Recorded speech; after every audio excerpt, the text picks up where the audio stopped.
Welcome to the Hudson Show. Coming up, a popular board game is getting an update for the first time in 75 years. Plus, what are singles really doing? And more on the way next. It's the Hudson Show on RadioU, kicking off the podcast. I got Nene with me. Hudson, the Hudson Show. Oh, that's such a cute ring to it. I love it. Yeah, thanks for joining me. People, you're going to hear Nene when we do a food fight later on in the show. And speaking of food, Nene, did you see the story earlier this week that says that Lunchables have lead in them? The lunch. I knew you were going to talk about this too. Listen, I was asking people on Weekdays with Nene. I was like, dude, what is like that thing when you were growing up as a child that brought you so much joy? And it just opened up the door to so many things. Like for me, it was Lunchables. For others, it was like those moon shoes. You know, the Zoo Pals, the little animal plates that you had. Oh, yeah. Or, oh my goodness, there were just so many things. And so when I saw that Lunchables have lead in them, oh my goodness. I remember dipping my little chicken nuggets in the barbecue sauce. That the little crunch bar that pop in your mouth. Or the little circle pizzas. Oh! The pizza was my jam. Dude, that was the best. You'd like to spray on. Here was the thing. You always had to put just the right amount of marinara sauce on each one of your circle pizzas. Otherwise, you'd run out of the sauce. Yep. And if you didn't spread it well, then you would just have an empty circle with cheese left over. And my key, too, was I had to microwave those. Yeah. Which, in a way, why? To melt the cheese. Oh, which, in a way, defeats the purpose of a Lunchable because they're supposed to be you just open it up and you're just able to eat it. But it was so much better when it was microwaved. But, Nene, tell me, am I taking crazy pills here? The headlines are all, there's lead in Lunchables, we shouldn't give them to kids and whatever. And then I look at it, it says it has 74% of the lead that is under, like 74% of the legal amount of lead. In other words, they're still completely legal. So what are we so worried about? Here's the funny part to me. The funny part to me is that I didn't know there was lead in food to begin with. Yeah. But the fact that it's 74% of the legal amount. Yeah, there's a legal amount and they're under it. So what's the big deal? Well, I want to know what's the amount to where we just sweep this under the rug and don't talk about it anymore? Because 74% is apparently too much. But how much is in all the other food we eat? 74% was enough to sweep it under the rug until this week. They've been around for 35 years, and we're just now finding out that those little kids have been stuffing themselves a lead. What do you mean those little kids? We were those little kids. Oh, and we're fine. We're fine. Well, are we though? Are we though? Let's be real here. Does anyone know any good lawyers we can sue them with? Hey, for all of our problems. Hey, that would be a good donation for the fundraiser. If you're suffering from anger today, I've got the surefire way to fix it. According to the University of Nagoya in Japan, they just did some research where they found that if you're dealing with anger, maybe somebody said something negative about you, what you're supposed to do is write down whatever they said, or maybe you can print it out on a piece of paper. Either way, you get it on a piece of paper, and then you shredded that piece of paper with the negative comment on it. They said not only did it reduce feelings of anger, it basically washed them away completely. Who knew that shredding stuff could be so therapeutic? Now, I didn't know it could have such amazing effects, but it does kind of make sense. You think about it, there's almost something primal about shredding things, whether you're 2 years old or 70 years old. Everybody loves putting stuff through a shredder. So it just makes a lot of sense. And now you can have fun and experience a little bit of therapy. I just saw this, a United Airlines flight that was forced to make an early landing. Unfortunately, it wasn't because of any mechanical problems with the plane in this situation. It was actually a much stupider reason. It was because a dog had pooped in the aisle of the plane. And they landed this thing about an hour into the flight. It was supposed to be going from Houston to Seattle. It wound up only making it from Houston to Dallas because of the situation with the dog poop. And it was just a thing where I'm looking through this and I'm thinking, they must not, I guess this isn't how they do things on planes, but they clearly did not take a vote, take a poll of the passengers on that plane? Because if they did, don't you think the majority of the passengers, even if it was, there's dog poop in the aisle, so no snacks, no drinks, whatever, still, wouldn't it be more convenient to fly as scheduled and maybe smell some dog poop versus divert your entire flight, land in Dallas, delay your whole day? They say it was right near the first class seats, so maybe that played a role in why they decided to land it there. For the first time in 75 years, Scrabble is getting an update. They're calling it Scrabble Together. It is a new, less competitive version of Scrabble that also has a non-scoring option. Although, isn't that always an option? It's kind of up to you. According to the makers of Scrabble, younger Scrabble players are less interested in the competitive nature of the game and more interested, and this is a quote, in just getting together and enjoying words. Hey, guys, you want to come over and enjoy some words? Enjoy language, enjoy being together, and enjoy creating words together. Yeah, I mean, it's just me and the guys this weekend. We're getting together. We're going to enjoy some language. Listen, if you want to invite me over to play Scrabble Together, a less competitive version of Scrabble, I'm into it, as long as you're into losing. Have you seen the trailer for the new Joker movie with Joaquin Phoenix and Lady Gaga? It just dropped yesterday. I was watching it, and you might be thinking, first of all, Hudson, you don't watch trailers for movies, and I don't when I know I'm going to see it. And I know I'm going to see this one because I liked the first Joker a lot, but I really want it because there's just a lot of talk about the style of this movie. I wanted to see. I didn't think it was going to spoil anything. I just want to know, like, what style, what are they going for with this second Joker movie? And it seems that they are like throwing everything at the wall. It just seems like they're going all out with this. It's supposed to be a musical. I guess it makes sense. You get Lady Gaga involved. You want her to sing, but I am very intrigued. It could actually suck. As much as I like the first one, this new one, the new Joker, comes out in October. It could suck, but it also could be really, really interesting. Our question today sent to us from Jacob at 8772 RadioU saying, would you rather have lice or have a mullet haircut? And lots of good responses coming in. Susanna says, mullet. I already had one as a child and survived just fine. Plus, they're cool now anyways. That is true. The mullet always feels like it's on the verge of a little bit of a resurgence. Tim says a chance to look like Yager. Sure. Talking about Jaromir Yager, who is the man. He's a hockey player.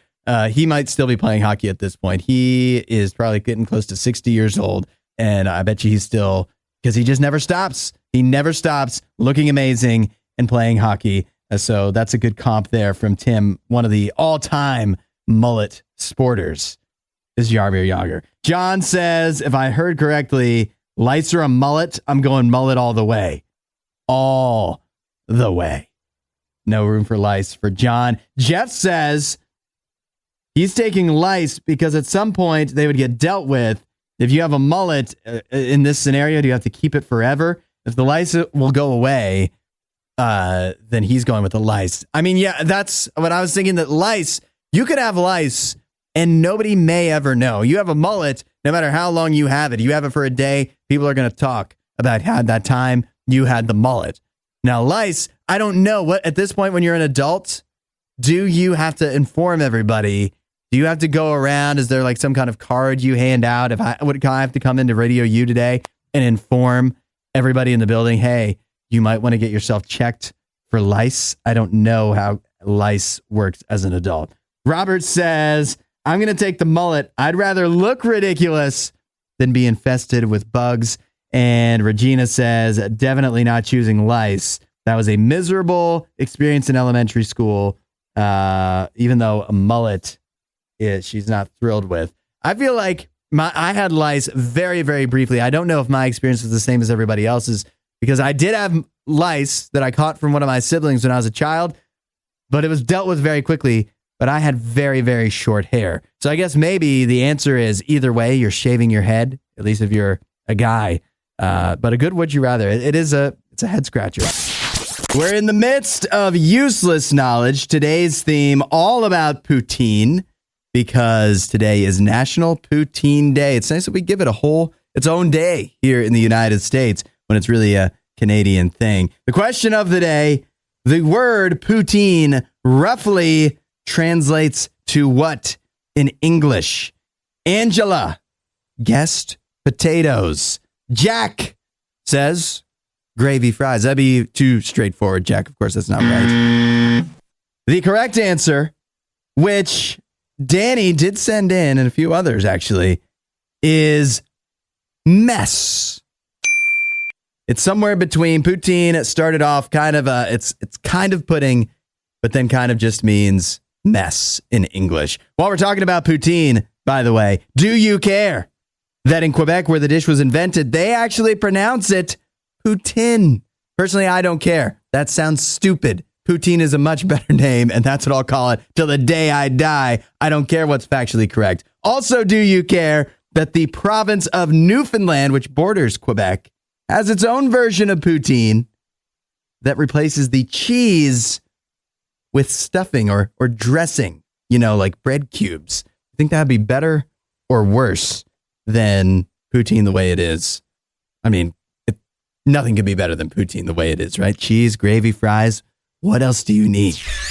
New research out of Australia has found that you should stop working out when you wake up and start working out at night. They found that working out after 6 p.m., between 6 p.m. and midnight, and you don't have to work out the entire 6 hours, just sometime after 6 p.m. before midnight was the most effective time if you're trying to lose weight, and particularly for those who were obese. They found that working out after 6 p.m. was the best way to go, which at first to me sounded like bad news. I was like, oh, great. So now I'm supposed to give up my evenings and go to the gym.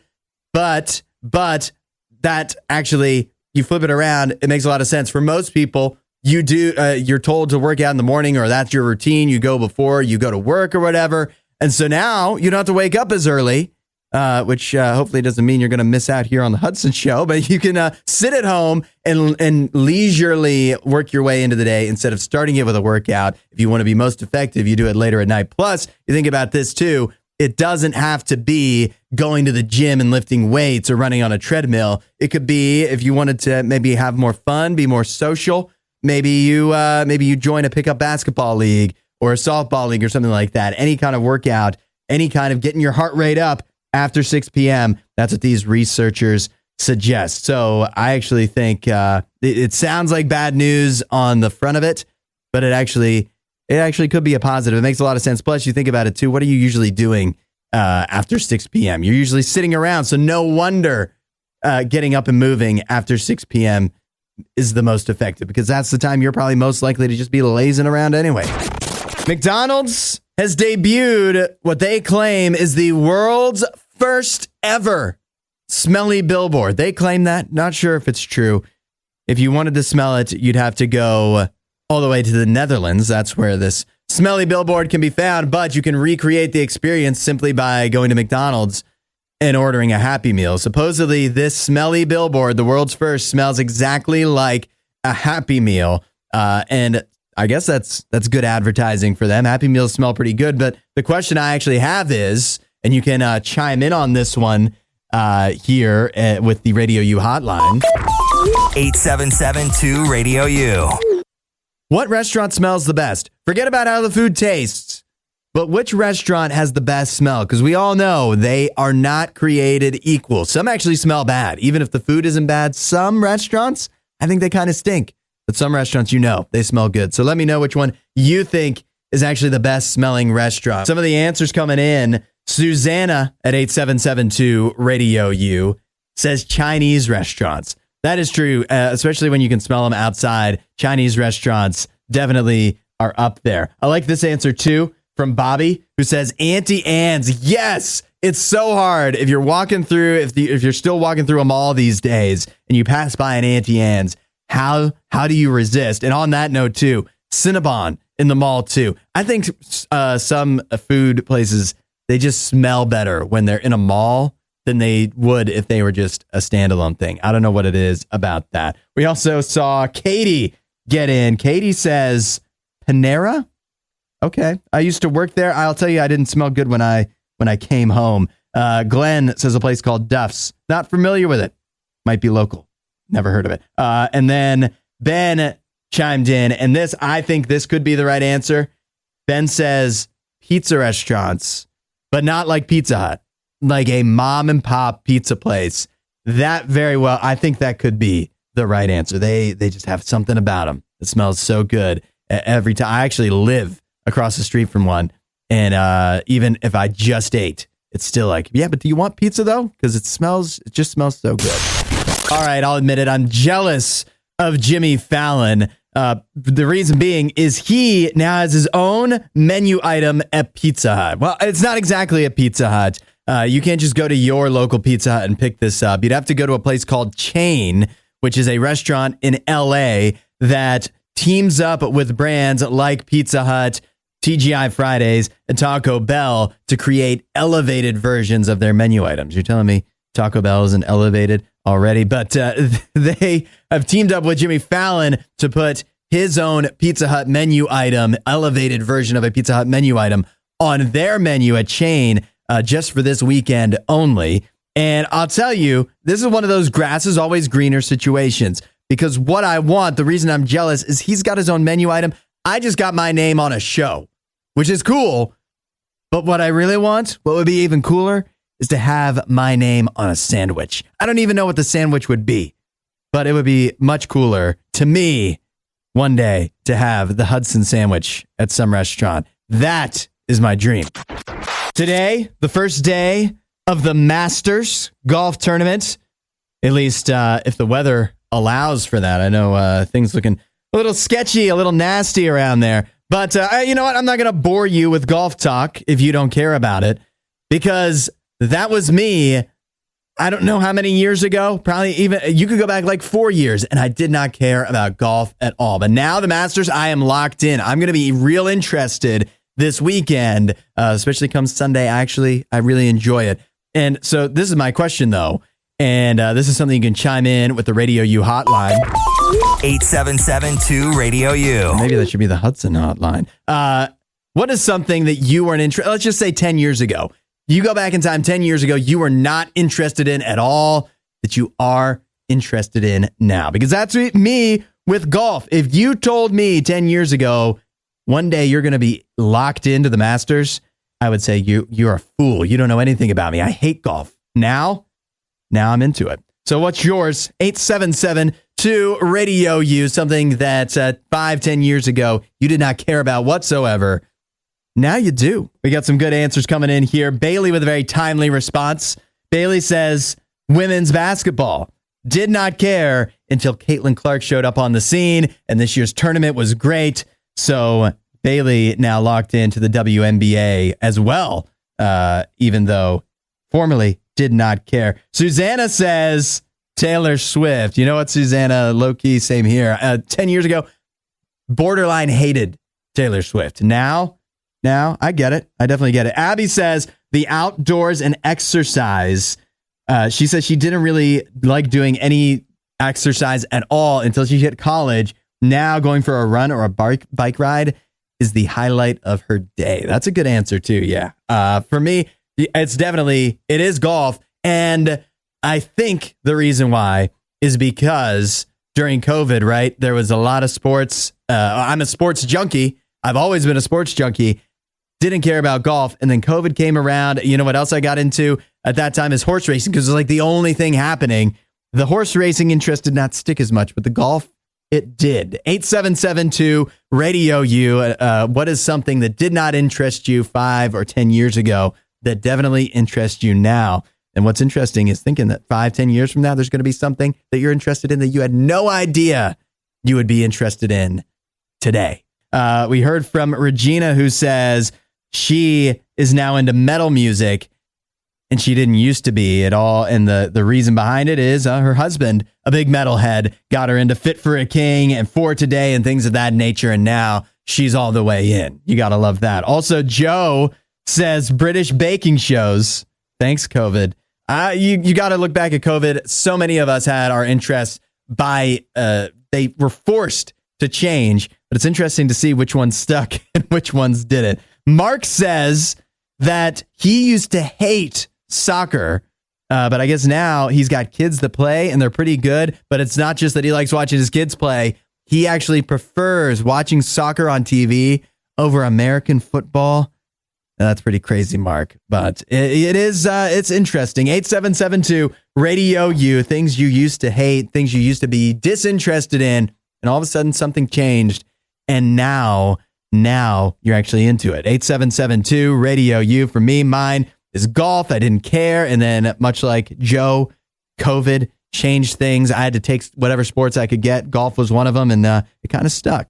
Casey from Kentucky says, used to not be able to do black coffee. Now it's black coffee every morning. And Casey, that's a good answer. I'm with you on that. I've always liked coffee, but my coffee used to be sugar with a little coffee in it. Now I go straight black. Gary also is with Mark on the soccer. He used to not be into it. Now very much into the English Premier League. Today, bet you didn't know that today is National Board Game Day. So it's fitting that we've got news that Monopoly is getting its own movie. And it's real because Margot Robbie is in line to produce it. There's not clear if she is going to be actually starring in the film, but that would obviously make it much more watchable. And she obviously brought a lot of creativity with her to the Barbie movie. And if there's something a Monopoly movie needs, it's creativity. Because on the face of it, it doesn't sound like it would make for a very good movie. But now that she's involved, a Monopoly movie may be possibly a little more entertaining. Is there a board game that you think would actually lend itself to to a movie? I don't know, maybe Operation. Some good answers coming in, though. Janae says Mousetrap would make a good movie. Janae, I don't know if you know this. Do you remember this movie? It wasn't based off of the board game, but there was a movie. I think it's called Mousetrap. I know Nathan Lane is in it, and it's about a mouse that wreaks havoc on this old house. When they used to make movies about animals wreaking havoc, and that was the entire movie. It was like Home Alone, but with a mouse. And so that basically is it. Jason says, can you imagine a horror movie based off of the Don't Wake Daddy board game? That may actually translate well, but I'm straight out on that. When you say horror movie, not gonna do it for me. 8772 Radio U. If you've got a movie, if you've got a board game that you think would translate well to a movie, there's got to be some board games that make better movies than Monopoly will, and that's getting its own movie. Tom Brady recently on the Vic Blend podcast, he was asked, would you ever make a return to the NFL? Tom Brady, remind you, about to turn 47 later this year. And Tom Brady said, yeah, he's open to it. Now, he did say, he qualified it by saying it couldn't be a full season. Most likely would have to be like an emergency situation. A team's quarterback goes down. They need somebody to step in and replace him. And boom, maybe Tom Brady can come in and fill in for a few games and lead them through the playoffs or something like that. But he also qualified it by saying, since he's in the process of becoming a part owner of the Las Vegas Raiders, he's not sure if he'd be allowed, if that would even be an option, according to NFL rules, which to me, I say, what's the point of being an NFL owner if you're not allowed to play for an NFL team? What's the fun? I guess probably the billions of dollars you make. According to Hollywood, all single people are either out on the town looking for dates or miserable, home alone, and wish they were with somebody. But new research from the University of Toronto in Canada says not so fast. It's not exactly like that. A quote from the author of a study says that while marriage rates decline and more people live alone, our study contributes to a more complex picture of single lives that goes beyond the misleading stereotype of the miserable single person. Basically, what they found in their study is that those stereotypes of either being out and about all the time if you're single, trying to find someone to go out with, or being miserable and all alone, neither one is necessarily true. Single people are happier than they're typically depicted on screen, and also maybe a little more introverted, a little more likely to be at home, but okay with that. I guess the thinking is, if you're the type of person that's going to be out on the town looking for dates, it's not going to take long until you find a date. Another quote from the study, while on average, people in relationships are more satisfied with their lives than single people, there are many happy singles. Relationships don't play as big a role in one's overall life satisfaction as you may think. That's good to know that the single people among us, maybe you're one of them, happier than they may be depicted on screen. Although I do want to push back. You don't paint Hollywood as a bad guy for having singles be out and about and extroverted on screen, because to me, that's interesting. And who wants to watch a show about a happy single person that just sits at home and, makes girl dinner? That doesn't sound like a very riveting show to me, I'm sorry to say. Maybe they could just get a hat tip in a show. Who's that? Oh, that's Jenny. She just stays at home all the time. She's single, but she's happy about it. This is a big moment because this is our first ever food fight from our brand new renovated studio here at Radio U. I have also, this is a first too, a first food fight with me and Nene. Nene is here. I'm here. I may have gotten dragged into this studio to do it, but nonetheless, I'm here. Are you emotional? I'm getting emotional because this is the first time they're actually doing something video-wise here in the studio.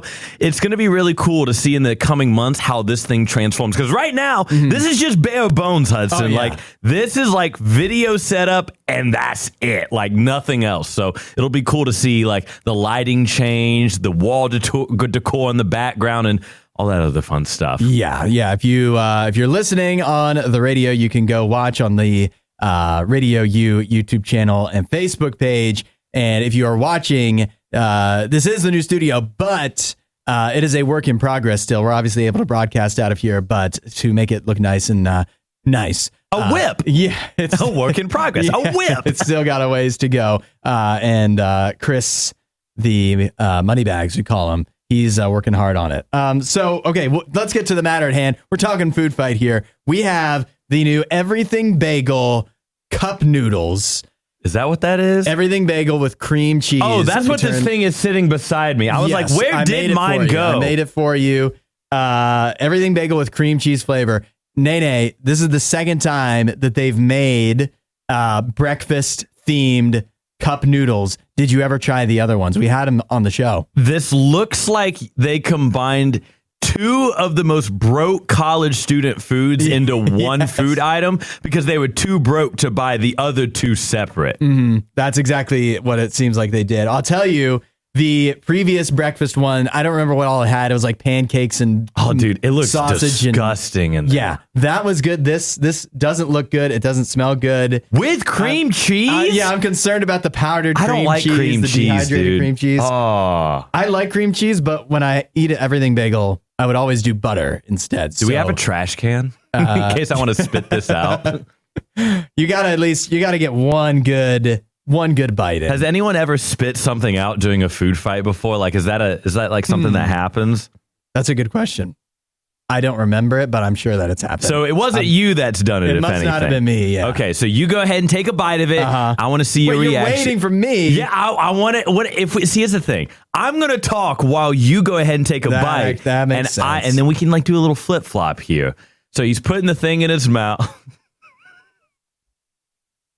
I'm sorry. I'm terrible. That is... Pause. It was good. It was good, Nene. You should definitely have some. Okay. All right. I'm just going to go ahead and get this out of the way. So the texture is just like any other type of ramen noodle you would expect. However, there's lots of little like chunks here. All the seeds. Yeah. The Everything Bagel seeds. Yeah.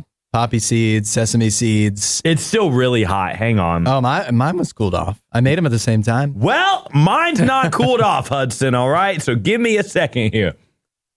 Oh, that's a lot. That's a lot you just ate there. Oh, I'm sorry. Dude, I'm actually sorry. I don't like cream cheese, man. I wish I could taste the cream cheese. All I taste is I taste the cream cheese, dude. It's so prevalent in there.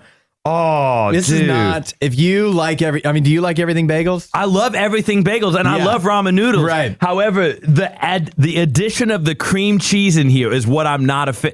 Like, come on. Like, okay, so I'm weird for this, but I don't put anything on my bagel. Oh, that is weird. It's weird too. What are you going to tell me next? You don't toast them either? Oh, no, I toast them. Okay, good. I toast them. Maybe I'll put butter, but like that's it. Like you don't need nothing fancy. Cream cheese is fancy. I don't like this, man. Oh, I'm sorry. Yeah, no, I'm sorry. I like everything bagels. I like cream cheese. I like ramen noodles. And this ain't it. This is not. I wish we could have had a better food for our first food So fight. is there like a rating system for this? Like how does that work? You should have your own rating system. Well, can I give it a nothing right now? Yeah, because I wasn't a huge fan of it. Yeah, it's a 0. That's my ranking. It's for me. It's shockingly low. But the thing is, am I still maybe going to try to finish these? I think I might. Well, you can be an ambassador for Cup of Noodles because as soon as they watch this video or hear this segment, they ain't going to want nothing to do with me. RadioU paid for this. I can't throw it out. It's got to be eaten. Okay, well, So you can have hand me mine yours too, by the way. let's say you can take mine. Do you have any items like this around your house? For me, it's my phone. That when you get a new phone, I don't ever throw away, get rid of, recycle my old phone. I save it. But the thing is, usually when I get a new phone, it's because there's something wrong with my old phone. But it's like, I don't know, just in case. I don't want to throw this away. It was still usable. It just wasn't the best. And so I swapped it out for the new one. And I probably have like 5 phones, which, especially after the, you've got one backup phone. Why do you need so many others? I don't know. But I feel like we all have items like this where you've got a few backups that you'll probably never go back to. And if you did have to go back to it, you'd be upset. You'd realize, well, this phone sucks. No wonder I upgraded to the new one. I wish. And then you just get another new phone because the old phone isn't good enough. Sometimes in life, we find ourselves in a similar situation where actually when you were using that phone initially, you're like, hey, this thing is all right. But then you get the new one. The new one is so much better. You're like, I never want to go back to the old phone. You may be okay, happy with your life, thinking it's pretty good now. But wait till you get an upgrade and you realize you could have a much better life and you don't have to go back to the old one. That's exactly what God wants to provide you with. Jesus is ready to give you a new life. If you think your life is good now, wait till you have Jesus involved. Wait till Jesus is with you every single day, helping you through every single situation. You would never want to go back in time to the old version of life. Find out what that's like. It's as simple as saying, hey, God, I'm ready to find out more about a life with you. Tell me how you can help me. Show me through every day. Guide me through every day. I want your help, and he'll do it. You want to know more? Check out RadioU.com/free gift.